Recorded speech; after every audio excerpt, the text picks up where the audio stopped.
Pessoal, não vamos esquecer de acionar o sino. Hello, wartime channel fighters. In today's video, we're going to talk about a problem that the US Navy is expected to continue facing in the year 2025, for which no solution is envisaged. But before I start, I would like to tell you that I am Commander Robinson-Farinazzo, a Navy Reserve officer, and this is the Wartime Channel, a vehicle for military, strategic, and geopolitical analysis made by professionals. So if you're just starting out, subscribe to our channel, like, comment, share, and if you can help with super sticker or super chat, you'll be contributing to the growth of our media. Those who live abroad can contribute to PayPal too. It is here in the description. Now with that said, let's get to today's video. As many people know, the Red Sea, the passage between the Red Sea and the Arabian Sea there, it meets the Gulf of Aden, right? Pardon me, it is interrupted because of the Houth movement, the Ansarullah.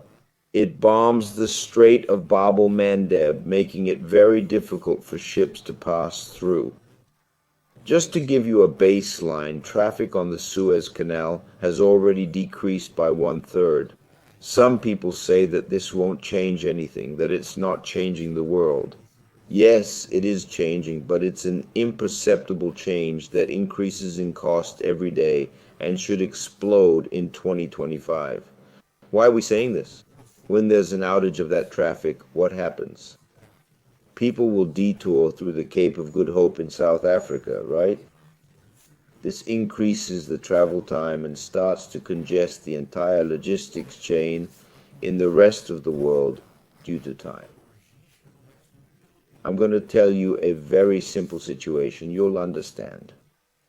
Let's suppose you live in the western part of your city and you consume things there in the various restaurants. You buy food through iFood in several restaurants in the western part of the city. But then what happens? There's a very large amount of orders in the eastern part of your city. Let's suppose that happens. On the east side, people start asking for more food. This number of iFood attendants, if it doesn't go up, what will end up happening? It'll take longer. Your deliveries are going to take longer because the guy is going to have to go all the way to the east side and then come all the way back on his motorcycle. If you don't increase the number of motorcycle couriers, you're effectively going to have a delay in delivery. That's what's going to end up happening to cargo all over the world. So far, we haven't seen this. Why? Because a lot of people in Europe are working with old stocks. You know, the company already had enough stock, so it can make do with what it already has.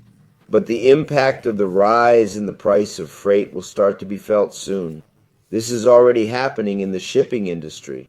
For instance, large ships like the Supermax today, the old ship is 5 years old, but the Supermax isn't. 5-year-old tankers are now more expensive than new ones.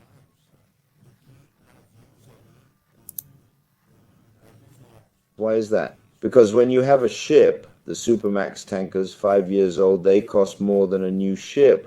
Why? Because a new ship, until you make it start to make a profit, it takes a while, you're at a loss. So the one you have that's old, you can do it, you put it to work immediately. So companies are already seeing this as well. Some sectors won't be so impacted because a very large quantity of the product increases, the cost ends up being diluted.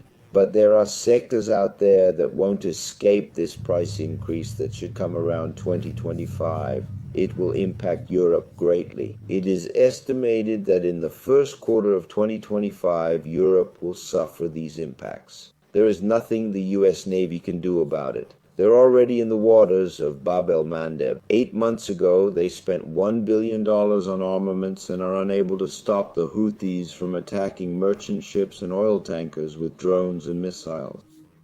Well, last but not the least, I want to recommend you to the channel of Sal Mercogliano, which is the one that appears on the screen. One of the best reference sources for merchant shipping in the world. I'll leave the link to his channel at the description of our video. A big hug to you, Sal. And I would like to say that you have many admirers in Brazil and you are a source of reference for all of us. Thank you.